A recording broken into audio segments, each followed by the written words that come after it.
Halo guys, Halo welcome. guys. Kembali lagi di podcast singkat Sikat.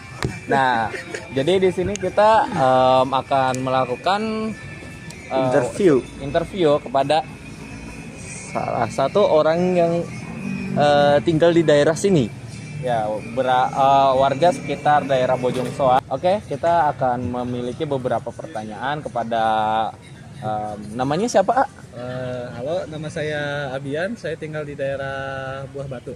Oke, Bian, ini ada beberapa pertanyaan yang pengen kami tanyakan kepada Anda. Jadi yang pertama, Bagaimana bentuk bantuan yang biasanya langsung muncul dari warga secara mandiri dan sejauh mana warga itu terlibat dalam kerja bakti atau sistem roda untuk memantau tanda-tanda alam. Misalnya tuh debit air sungai itu tiba-tiba tinggi. Nah, itu bisa kemungkinan terjadinya banjir atau terjadinya retakan tanah yang bisa membuat orang celaka atau apa.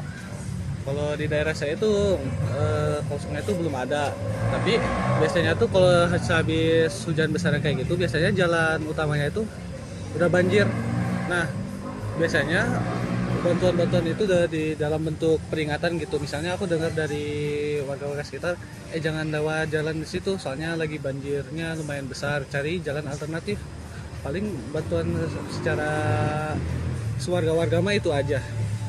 jadi kayak warga tuh saling memberi informasi bahwa akan ada banjir gitu, dan kayak semisal air melebihi debit ataupun volume yang bisa ditampung sungai gitu Ya. kan. Jadi saling memberi informasi satu sama lain. Oke. Jadi pertanyaan yang kedua nih, jika ada perselisihan dalam pembagian bantuan, bagaimana cara warga menyelesaikan secara kekeluargaan? Nah, jadi kayak semisal lagi ada bantuan makanan nih, terus ada perselisihan, saling rusuh gitu. Nah, itu gimana tuh cara menyelesaikannya secara kekeluargaan?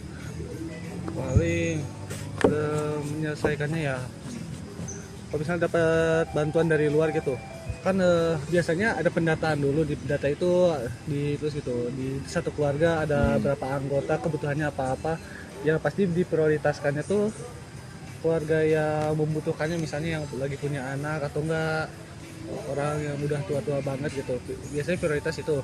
Tapi kalau misalnya ada perselisihan gitu, itu harus didiskusi secara pribadi antara pihak keluarga, biasanya gitu, antara ada yang mengalah atau enggak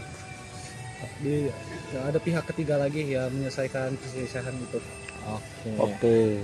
Jadi untuk pertanyaan ketiganya itu, apakah bantuan yang datang dari luar itu dikelola secara transparan agar semua warga yang terkena dampaknya merasa mendapatkan haknya secara adil?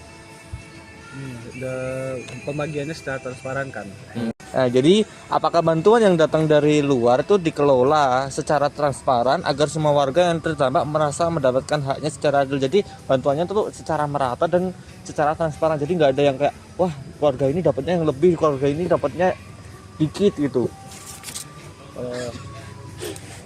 Kalau saya sih kan, saya hanya sebagai mahasiswa biasa, saya belum pernah lihat lah data-data yang kayak gitu. Tapi secara sekarang yang aku lihat dari mata luar gitu, ada pembagian bantuannya itu emang udah rata. Jadi dan juga kayak biasanya yang kita lihat-lihat juga kan, jadi kayak lagi ada banjir, misal ada kebanjiran ataupun gimana, ada beberapa orang dari desa ataupun dari pemerintah setempat kan, pembagiannya tuh kayak membagi sembakonya tuh secara adil dan juga secara terdata kan, biar tidak ada pemalsuan ataupun tidak korup dari pembagian tersebut kan. Jadi kayak biar transparansinya tuh ada gitu Ya. Dan juga ini ada pertanyaan tambahan nih, bagaimana hubungan antar warga di lingkungan sekitar sini gitu? Apakah harmonis aja ataupun malah sering berantem di daerah-daerah sini? Apa gitu? Kalau di daerah saya itu biasanya antara keluarga-keluarga itu biasanya stay di keluarga sendiri lah, nggak pernah ribut sama tetangga sebelah atau enggak gimana. Tapi kalau misalnya ada acara sekitar ya saling berhubungan aja, saling Tolong menolong gitu ya. tolong kalau misalnya ada apa-apa gitu. Oke.